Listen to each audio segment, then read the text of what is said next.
sodium library.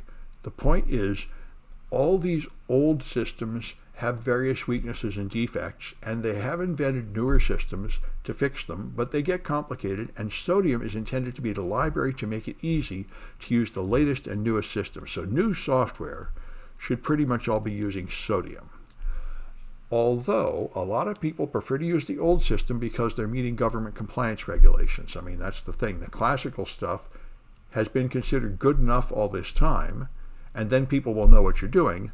But if you wanted the mathematically best system, you would use Sodium. And there's the Python version. There's versions of it for every language. And what it does is it just makes it easy to use it. Now, what you're actually using for public key is elliptic curve cryptography. And for private key, I'm not quite sure what you're using. But you can go to the help page and see. This will tell you. So you do a key derivation function from a password. They've got one of them. And it's actually using the Argon memory hard construct, which is another way to derive keys, rather than using the other functions like MD5 and SHA-1 that weren't designed for this purpose. It uses the Argon algorithm, which is designed just to be here, just to do this job. So you can now derive a key. Now you have a random salt. To derive a key from the password top secret, you send it there with the password, and you choose the key size, and then your salt, and it will generate a key from that using the latest algorithm. So this is the first problem. How do you take the password and turn it into a key?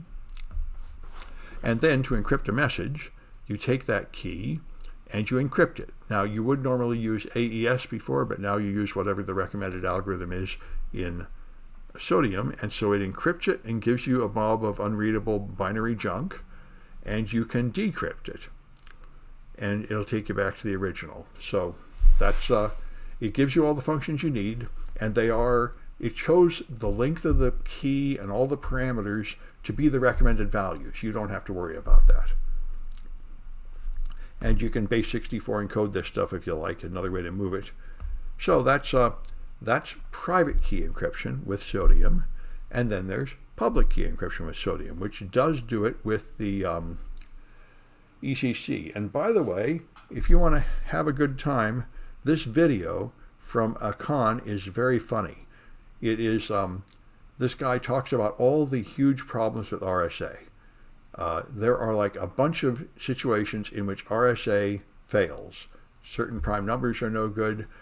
There's a problem with padding. He has a series of like 5 or 6 major problems and limitations with RSA, and the answer is just use Sodium. Mathematicians have resolved these problems and made better algorithms, and you don't really have to think it. You can just use Sodium, so you can generate public and private keys. Here's Bob's public key.